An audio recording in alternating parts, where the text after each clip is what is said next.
Joyce Meyer adalah salah satu pengajar Alkitab yang sudah berkiprah di dunia pelayanan lebih dari puluhan tahun yang lalu sampai hari ini di usianya yang ke-77 atau 78 tahun. Beliau sudah menjadi berkat bagi ribuan atau mungkin jutaan orang-orang yang dilayani. Satu kali beliau pernah bercerita tentang betapa pentingnya kuasa pengampunan di dalam kehidupan orang-orang percaya.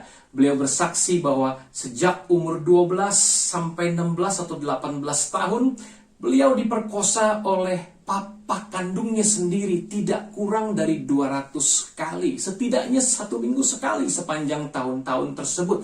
Satu kisah yang sangat memilukan. Beliau bercerita bagaimana sebagai dampak dari diperkosa atau dilecehkan secara seksual oleh ayah kandungnya telah mempengaruhi gambar dirinya menjadi rusak, Bapak Ibu Saudara. Beliau sempat hidup dalam gaya hidup berganti-ganti pasangan dari satu pria yang satu ke pria yang lain. Kemudian pernikahannya yang pertama juga beliau katakan mengalami kegagalan. Beliau sempat keguguran anak pertama mereka dalam pernikahan pertama dan juga mengalami perceraian. Kemudian beliau bercerita bahwa tidak sampai di situ. Hal itu menyebabkan rasa malu sedemikian rupa. Karena rupanya sang ayah bukan hanya memperkosa beliau, tetapi juga putri tetangganya. Beliau boleh menjadi berkat karena beliau mau menerima kuasa Tuhan untuk melepaskan pengampunan kepada kedua orang tuanya. Kenapa saya katakan kedua orang tuanya? Karena Joyce bercerita, sesungguhnya mamanya juga tahu apa yang papanya lakukan selama bertahun-tahun itu. Tapi mamanya begitu ketakutan dan tidak mau memberitahukan kepada orang lain atau kepada yang berwajib. Sehingga Joyce juga merasa perlu untuk mengampuni baik papa maupun mamanya. Beliau juga bercerita ketika datang kepada kedua orang tuanya, beliau malah memohon ampun kepada papa mamanya. Namun anehnya sang ayah dikisahkan tidak pernah mau mengakui akan kesalahan tersebut atau mengaku tidak pernah melakukan hal tersebut. 2 kali sempat beliau datang dan papanya mengaku demikian. Namun 1 kali di malam Thanksgiving sekitar tahun 2000 beliau berkisah, sang ibu menelepon dan berkata, "Joyce, segera pulang karena papamu menangis sejadi-jadinya." Kemudian Joyce pulang dan papanya membuka pintu dan papanya berkata, "I've been wrong, aku salah, I did that. Saya sudah melakukan hal tersebut." Kemudian mereka berdoa sebagai satu keluarga, papanya bertobat dan akhirnya Joyce sendiri yang membaptis papanya 10 hari kemudian sejak malam itu. Satu kisah yang begitu mengharukan bagaimana pengampunan luar biasa memulihkan keluarga ini. Dan Joyce sendiri berkata bahwa ketika kita tidak mau mengampuni, itu sama dengan kita membuat racun, kemudian kita minum sendiri. Kita pikir kita membuat racun untuk orang yang melukai kita. Padahal kita sendiri yang meminum racun tersebut ketika kita menyimpan amarah, kepahitan, dendam, luka di dalam batin kita yang tidak mau kita lepaskan. Nah, Bapak Ibu, kenapa penting sekali untuk kita melepaskan pengampunan? Matius pasal 18 mengisahkan perumpamaan tentang pengampunan. Kalau Bapak Ibu sendiri membaca, Anda akan melihat satu pelajaran penting yang seringkali orang percaya lewati begitu saja karena kurang memperhatikannya. Ada seorang raja yang akan memberikan perhitungan kepada hamba-hambanya. Kemudian ada seorang hamba yang berhutang sedemikian besar, 10.000 talenta. Itu kalau diuangkan, dirupiahkan pada zaman sekarang, hitungannya itu miliaran, Bapak Ibu Saudara. Ya, tapi karena dia nggak bisa bayar, sang raja katakan dia, istrinya, dan anaknya harus diambil, dipenjarakan, dijual untuk membayar hutangnya. Karena dia takut, dia memohon kepada sang raja, dia bersujud dan berkata, "Kasihani aku mau bayar, tolong aku." Karena belas kasihan, sang raja akhirnya mengampuni hamba ini, bahkan menghapuskan seluruh hutangnya. Ketika dia dihapuskan hutangnya, dia sangat bersuka cita. Dia keluar dari tempat itu dan berjumpa dengan temannya yang lain, yang ternyata berhutang kepada dia hanya 200 dinar. 200 dinar kalau dirupiahkan sekarang sekitar jutaan atau hanya ratusan ribu, Bapak Ibu. Tetapi apa yang hamba ini kerjakan? Dia mencekik kawannya itu, dia lemparkan ke penjara sampai dilunasi hutangnya. Wow, padahal hambanya itu sudah sujud seperti dia, memohon pengampunan. Tetapi dia begitu keras hati dan tidak mau melepaskan pengampunan. Kemudian teman-teman sesama hamba yang lain lapor sama sang raja. Sang raja menjadi marah, kata Alkitab, dan memanggil hamba yang jahat itu. Alkitab katakan, kenapa engkau tidak mengasihani kawanmu seperti aku sudah mengasihani engkau? Karena engkau tidak mau mengampuni kawanmu itu, aku pun tidak akan mengampunimu. Padahal sebenarnya orang ini, hamba jahat ini awalnya sudah diampuni. Tuhan cabut pengampunan itu, kemudian dia dipenjarakan, dia dihajar oleh algojo, dia harus terima hukuman sampai dia bisa melunasi hutangnya. Nah, Bapak Ibu, ini gambaran sebetulnya yang kita alami sebagai orang Kristen. Alkitab bilang, Bapakku juga akan melakukan hal yang sama kepadamu jikalau engkau tidak mau mengampuni saudaramu dengan segenap hatimu.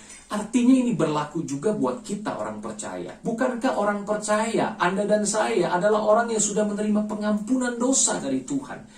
Bayangkan kalau kita harus tanggung sendiri hutang tersebut. Upah dosa adalah maut. Belum lagi kutuk akibat dosa, sakit penyakit, depresi, kelemahan tubuh, kemiskinan, semua yang buruk sebagai dampak dosa. Sangat ngeri kalau kita harus bayar sendiri dengan kemampuan kita yang sangat terbatas sebagai manusia.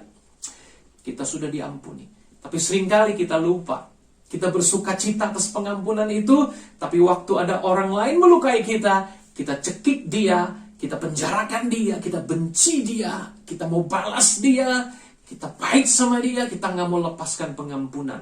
Padahal tujuan sang raja mengampuni kita adalah supaya kita juga bisa mengampuni orang yang menyakiti kita. Tujuan sang raja mengasihi kita, menyerahkan Yesus mati bagi kita, supaya kita juga mengasihi sebagaimana kita sudah dikasihi, mengampuni sebagaimana kita sudah diampuni. Nah, ini sebagai peringatan penting. Jangan sampai kita berkata, nggak apa-apa, saya kan udah selamat, Pak.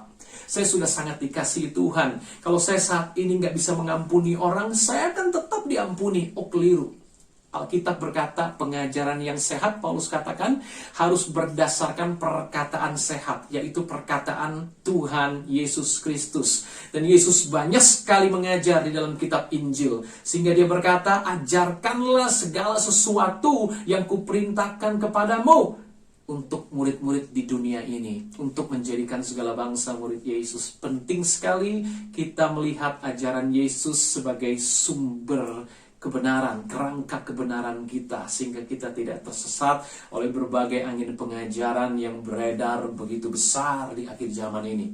Anda dan saya harus mengampuni, karena Tuhan sudah mengampuni, dan kemampuan untuk mengampuni sudah ada di dalam Anda. Ketika Anda menerima pengampunan Tuhan, Anda tinggal melepaskannya dengan iman.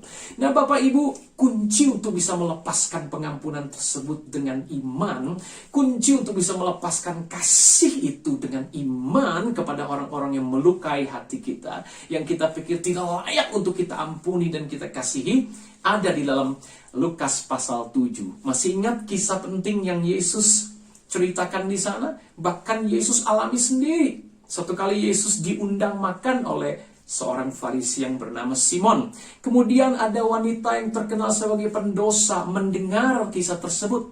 Wanita itu datang kepada Yesus, berdiri di belakang kaki Yesus, mulai sujud di kakinya, menangis di kakinya, dan dengan air mata dia seka kaki Yesus. Kemudian dia tuangkan minyak yang wangi, tidak henti-hentinya dia mencium kaki Yesus.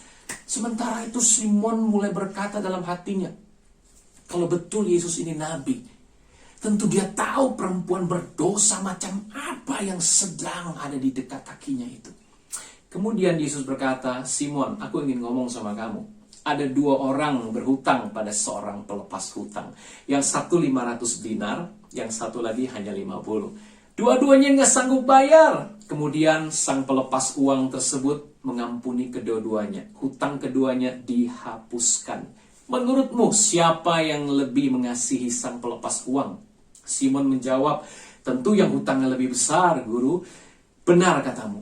Nah, di sini kunci kebenaran untuk melepaskan pengampunan buat orang yang sudah melukai Anda dan saya, Bapak Ibu. Yesus berkata, "Kau lihat perempuan ini? Sejak aku masuk ke rumahmu, engkau tidak menyediakan air untuk membasuh kakiku. Tetapi dia, sejak tadi tidak henti-hentinya dia menangis, dia basuh kakiku dengan air matanya dan menyekanya dengan rambutnya. Dan sejak aku masuk ke rumahmu, engkau tidak mencium aku. Tapi perempuan ini tidak henti-hentinya mencium kakiku. Aku masuk ke rumahmu, engkau tidak meminyaki kepalaku. Tetapi sejak tadi wanita ini tidak hentinya menuangkan minyak wangi di kakiku. Itu sebabnya dosanya yang besar itu sudah diampuni." Itu terbukti karena dia berbuat banyak kasih. Kasihnya yang besar ini adalah bukti dosanya yang besar sudah diampuni. Dan Yesus berkata, perhatikan garis bawahi ini, siapa diampuni sedikit, dia juga sedikit mengasihi. Tapi siapa diampuni banyak, dia juga banyak mengasihi. Nah, Bapak Ibu, ini bicara soal apa? Bukan Tuhan pilih kasih. Kasih Tuhan kepada kita semua orang berdosa begitu besar. Alkitab berkata karena begitu besar kasih Allah akan dunia ini, sehingga dia menyerahkan anak yang tunggal, supaya tiap orang yang percaya kepadanya tidak binasa, melainkan beroleh hidup yang kekal. Persoalannya ada di kita sebagai penerima kasih. Apakah kita seperti Simon atau wanita berdosa? Simon sebagai penerima kasih menganggap dosanya kecil, sehingga dia pikir dia tidak butuh kasih yang besar. Dia hanya butuh kasih yang kecil dari Yesus, pengampunan yang kecil.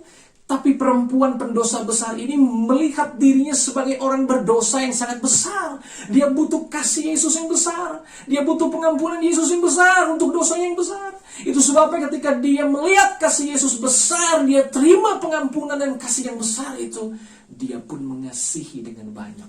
Dia pun mengampuni dengan banyak, dengan besar.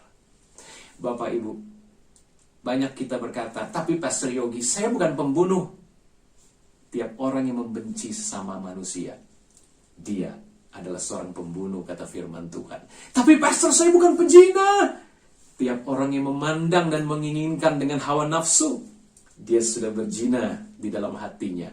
Bapak Ibu Saudara, tidak ada dosa yang kecil. Kita semua adalah para pendosa besar yang layak dihukum di neraka. Hanya karena anugerah Tuhan, kasih-Nya yang besar, kita ada sebagaimana kita ada. Bapak Ibu, ini kuncinya untuk bisa mengampuni seperti Ibu Joyce Meyer tadi. Lihat, kita adalah orang pendosa besar yang diselamatkan dengan kasih Allah yang besar, sehingga kita bisa belajar melepaskan kasih yang besar, pengampunan yang besar, bahkan kepada orang yang kita pikir tidak layak. Bukankah kita tidak layak diampuni? Tapi Tuhan tetap mengampuni kita melalui Tuhan Yesus Kristus. Kasih didemonstrasikan dengan ajaib atas hidup kita. Saya berdoa Bapak Ibu, tidak ada lagi kepahitan, tidak ada lagi dendam, tidak ada lagi luka dan amarah. Lepaskan pengampunan itu. Jangan bawa beban yang berat seumur hidupmu yang akan membawa engkau dan aku ke neraka. Ingat baik-baik, pengampunan yang sudah Tuhan berikan, dia bisa cabut kembali ketika kita tidak menggunakannya, menyalurkannya kepada orang lain. Kita salurkan kasih Tuhan karena kita sudah menerima kasih-Nya. Tuhan Yesus memberkati.